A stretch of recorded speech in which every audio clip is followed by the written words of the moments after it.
Apakah jodoh atau pasangan kita itu Tuhan tetapkan?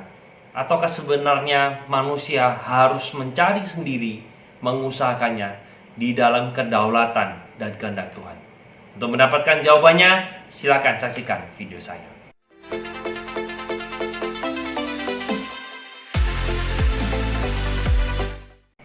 Halo teman-teman semua, kembali lagi bersama dengan saya Albert Kurniawan dalam YouTube channel saya.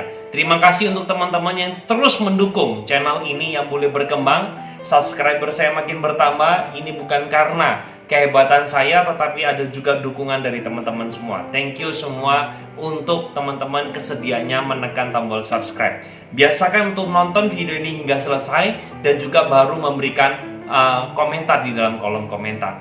Nah, saya akan menjawab pertanyaan yang tadi di awal saya sudah katakan. Saya sendiri tidak setuju dengan pernyataan bahwa jodoh itu ada di tangan Tuhan. Saya katakan argumen yang pertama adalah kalau perceraian itu terjadi, maka efek domino ini akan menimpa kepada pasangan yang lainnya. Maka kalau jodoh di tangan Tuhan, seharusnya itu tidak pernah bisa salah. Tapi kenyataannya dalam dunia ini begitu banyak perceraian yang terjadi. Argumen saya yang kedua, saya tidak setuju bahwa jodoh di tangan Tuhan. Karena apa? Karena nanti ujung-ujungnya manusia bisa menyalahkan Tuhan ketika pasangan ini begitu tidak mengenakan diri kita, menyesakkan hati. Kita akan mengatakan Tuhan yang pilih kok, Tuhan yang kasih kok, Tuhan yang izinkan saya ini kok terjadi sama pasangan saya. Maka kita akan melemparkan kesalahan itu kepada Tuhan. Nah, bagi saya, pandangan yang benar adalah jodoh itu harus kita cari, harus kita usahakan di dalam terang kasih Tuhan dan juga pertolongan daripada Tuhan. Nah, sebelum itu saya ingin memberikan beberapa prinsip dasar untuk kita yang mencari pasangan hidup.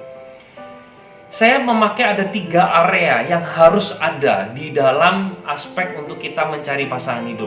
Aspek yang pertama yaitu aspek rohani, aspek yang kedua adalah psikologis, dan yang ketiga adalah budaya. Nah, 3 hal ini menjadi pertimbangan kita untuk kita menentukan kriteria apa atau ciri-ciri seperti apa pasangan kita yang kita maukan, seperti apa yang Tuhan mau. Maka saya katakan aspek yang pertama yaitu rohani. Mau tidak mau saya harus katakan dia harus orang yang seiman. Seiman artinya itu bukan hanya satu agama, tetapi mempunyai makna yang lebih dalam. Orang itu memiliki relasi yang dekat dengan Tuhan. Sama-sama mencintai Tuhan, sama-sama menghargai Yesus, sama-sama menjadikan Yesus adalah Tuhan.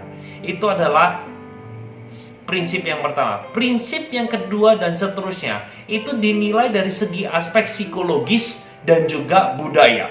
Nah, yang harus kita pertimbangkan adalah yang kedua adalah karakternya. Apakah karakter orang ini cocok untuk menjadi seorang ayah atau seorang ibu bagi anak-anak ke depannya? Nah, ini perlu menjadi pertimbangan kita.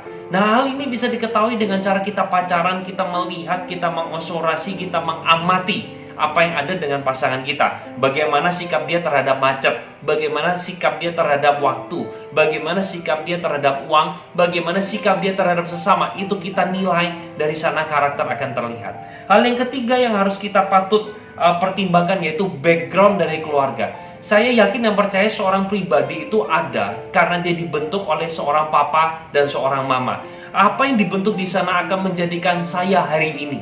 Maka dari itu kita perlu mengenal keluarganya. Kita perlu mengenal apa yang biasa ditanamkan. Value-value apa yang ditanamkan oleh keluarganya. Kita perlu tahu. Aspek yang keempat, prinsipnya adalah secara pendidikan.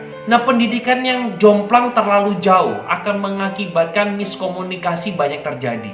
Maka dari itu di antara pasangan, alangkah lebih baiknya ketika itu satu level atau satu level di bawah. Itu masih mendingan. Tetapi jangan terlalu jauh. Misalnya, seperti orang yang S3 menikah dengan lulusan hanya SMP. Akan kesulitan di dalam komunikasi. Hal yang kelima, yang terakhir adalah aspek fisik.